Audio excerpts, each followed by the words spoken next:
날마다 나를 살리는 큐티 이성훈 목사입니다.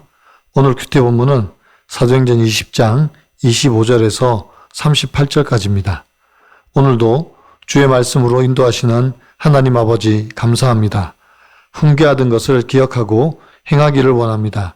말씀해 주시옵소서. 듣겠습니다. 훈계를 기억해야 할 것은 첫째로 성령의 사역자에게 맡겨진 사명입니다. 25절입니다. 보라, 내가 여러분 중에 왕래하며 하나님의 나라를 전파하였으나 이제는 여러분이 내 얼굴을 다시 보지 못할 줄 아노라고 합니다. 바울이 에베소 교회 장로들에게 다시는 얼굴을 보지 못할 것이라며 작별 인사를 합니다. 그러면 왜 바울이 에베소 장로들에게 다시 보지 못할 것이라고 했겠습니까? 바울은 22절과 23절에서 성령에 매여 예루살렘으로 가는데 성령께서 각 성에서 결박과 환란이 자신을 기다리고 있다고 증거하셨다고 말합니다. 바울은 자신이 예루살렘에서 순교할 가능성을 예견하고 있었습니다. 그래서 24절에서 나의 생명조차 조금도 귀한 것으로 여기지 아니한다고 말했습니다.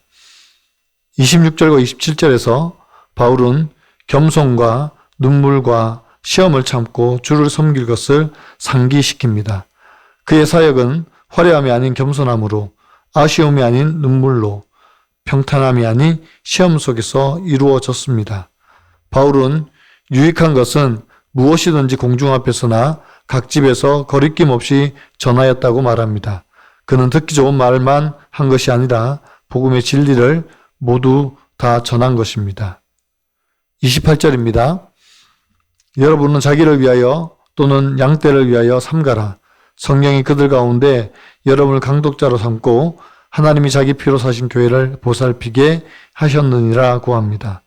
이 말씀은 교회의 본질을 잘 보여주는 말씀입니다. 교회는 사람이 세운 조직이 아니라 하나님께서 그리스도의 핏값으로 주고 사신 생명과 언약의 공동체입니다. 얼마나 귀한 존재입니까? 바울은 에베소 장로들에게 그리고 오늘날 우리 모두에게 서로를 돌아보라고 명령합니다. 왜냐하면 하나님께서 우리 모두를 서로 돌아보는 감독자로 세우셔서 신앙을 격려하고 연약함을 보살피고 함께 성장하도록 돕는 거룩한 책임을 맡기셨기 때문입니다. 적용 질문입니다. 나는 듣기 좋은 말씀만 선택적으로 받아들이고 있지는 않습니까? 회개와 순종을 요구하는 말씀 앞에서도 겸손히 순복합니까? 내가 속한 공동체에서 영적으로 연약해진 사람이나 신앙에서 멀어지고 있는 사람을 알아차리고 있습니까?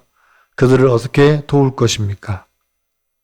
훈계를 기억해야 할 것은 둘째로 교회를 위협하는 거짓 교사들을 경계해야 합니다. 29절과 30절입니다. 내가 떠난 후에 사나운 이리가 여러분들에게 들어와서 그 양떼를 아끼지 아니하며 또한 여러분 중에서도 제자들을 끌어 자기를 따르게 하려고 어그러진 말을 하는 사람들이 일어날 줄을 내가 아노라고 말합니다. 바울은 지금 두 가지 위협을 경고하고 있습니다. 하나는 외부에서 들어올 흉악한 일들이고 다음 하나는 내부에서 일어날 어그러진 말을 하는 사람들입니다.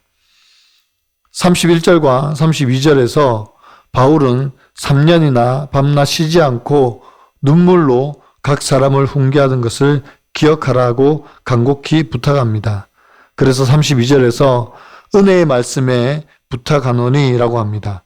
이 말은 교회를 지켜내는 궁극적인 힘이 바로 바울 자신에게 있는 것이 아니라 교회의 장로들에게 있는 것도 아니라 하나님과 그분의 은혜의 말씀에 있다고 증언하는 것입니다. 또 바울은 33절부터 35절에서 자신이 아무의 은이나 금이나 의복을 탐내지 않았고 오히려 자신의 손으로 일을 하여 자신과 동료들의 필요를 채웠다고 합니다.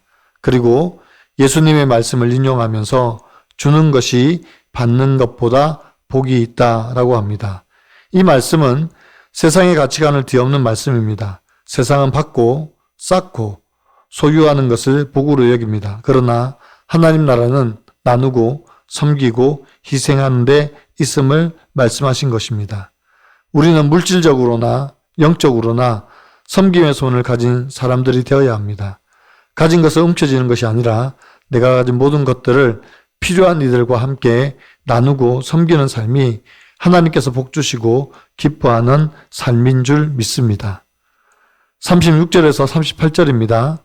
이 말을 한 후 무릎을 꿇고 그 모든 사람들과 함께 기도하니 다 크게 울며 바울의 목을 안고 입을 맞추고 다시 그 얼굴을 보지 못하리라 한 말로 말미암아 근심하고 배에까지 그를 전송하니라고 합니다. 이 모습은 진정한 사랑의 교제가 무엇인지 우리에게 보여줍니다. 형식적인 관계가 아니라 그리스도의 생명과 언약으로 묶인 관계를 보여줍니다. 적용 질문입니다. 신앙생활에서 영적으로 깨어있다는 것이 구체적으로 무엇을 의미합니까? 나는 지금 깨어 있습니까? 잠들어 있습니까? 연약한 자들을 도와야 한다는 말씀을 듣고 내가 도울 수 있는 연약한 사람이 누구인지 구체적으로 떠오릅니까? 바울과 에베소 장로들의 관계처럼 우리도 서로에게 그런 의미 있는 존재가 되기 위해 무엇을 할 수 있습니까? 오늘 큐티의 묵상 간증은 개혁으로 이끈 은혜의 말씀이라는 제목의 한 성도님의 큐티인 묵상 간증입니다. 13년 전 혼전 임신을 한 저희 부부는 어머니의 권유로 신앙생활을 하게 되었습니다. 그런데 결혼식 전날 밤 아내는 갑자기 파혼을 통보하고 당일 아침까지 연락을 받지 않았습니다. 다행히 식장에 나타나 우여곡절 끝에 결혼했지만 우울증과 ADHD, 분노 조절 장애가 심한 아내와의 결혼 생활은 순탄치 않았습니다. 아내는 우울증이 심할 때면 저 때문에 인생이 망했다며 욕하고 분노를 표출했습니다. 당시 저는 업무 특성상 아침 일찍 출근하고 오후 3시 반이면 퇴근해서 아이들과 놀아주었습니다. 주위 사람들에게 능력 있고 가정적인 남편으로 인정받았습니다. 그러니 난 괜찮은 사람인데 아내가 이상하다고만 생각했습니다. 그러다 작년에 아내의 외도가 드러나더니 급기야 아내는 새 출발을 하고 싶다며 새 아이를 두고 집을 나가 이혼을 요구했습니다.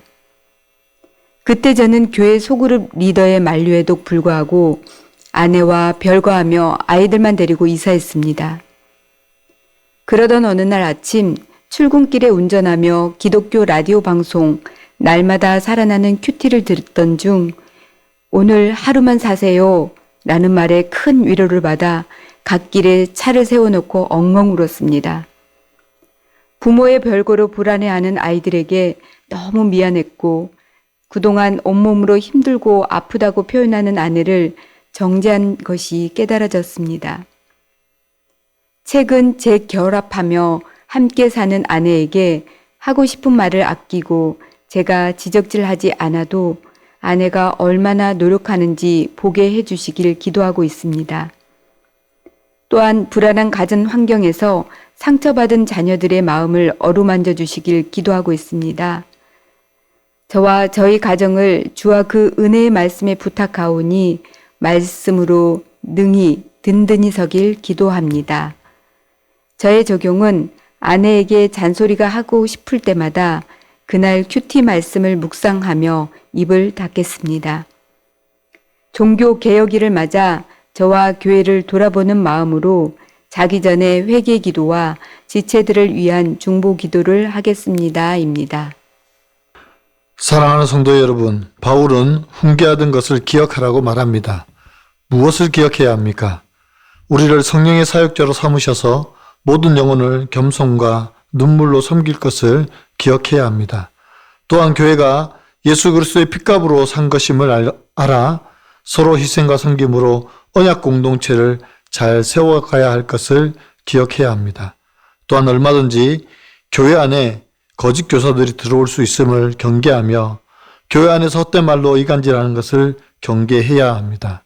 오직 은혜의 말씀이 교회를 세워가며 성도를 세워가며 기억하고 혼란 속에서도 교회가 흔들리지 않도록 지켜내어야 합니다. 이것이 성령의 감독자들에게 주신 사명입니다. 이 사명을 잘 감당하여 교회도 든든히 세우고 성도들도 든든히 세워가는 저와 여러분의 믿음과 섬김이 되기를 간절히 축원합니다. 기도드립니다.